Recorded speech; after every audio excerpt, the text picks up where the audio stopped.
आज्ञा नमस्कार। मुई गीत के गाई छे दुश्मन तो सुना। ई गीत के लिखी छन मोर दादा विष्णु तांडी।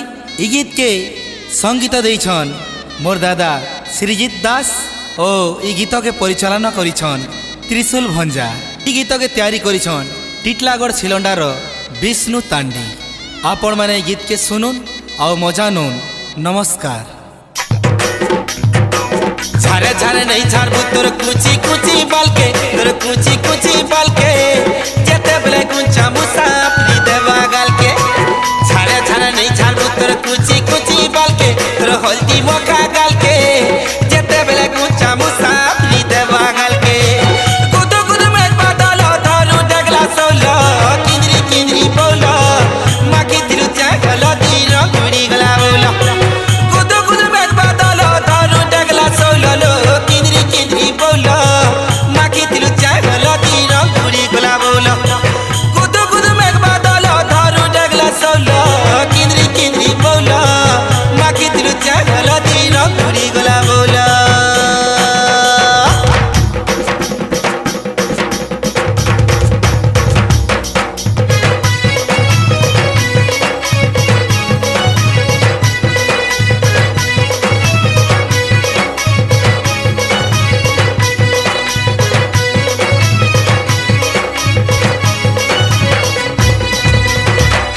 राधा रानी सुंदरी गुरी हल्दी माखी पान पतरी।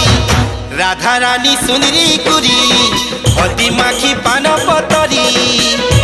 कलुका मंतर हरे कलुका मंतर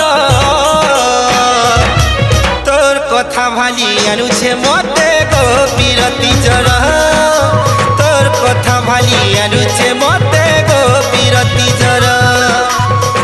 रसवती रसमंदार नाई देलु लव लेटर।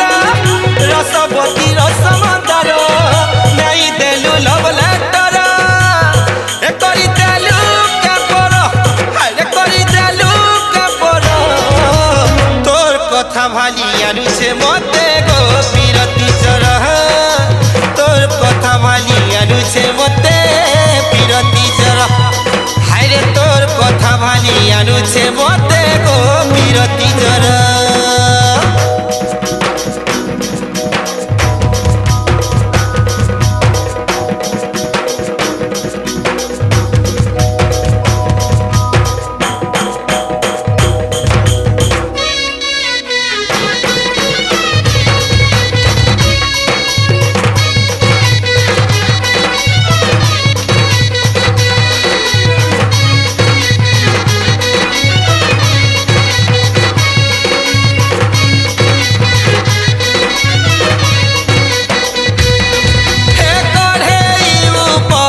রসবতী রস ডুমের ফুলুরে কলা ভমর তো লাগি খাইমি জহর মুই তো রসিয়া পর নাই তেলু খবর হাইরে নাই তেলু উত্তর তোর কথা ভালি আল্লাহ নমতে বিরতি চর কেবে কহেবু মোর সজনী গুরি মতে কেবর হাইরে তোর কথা ভালি আনুছে মতে বিরতি চর হাইরে কেবে কহেবু মোর সজনী গুরি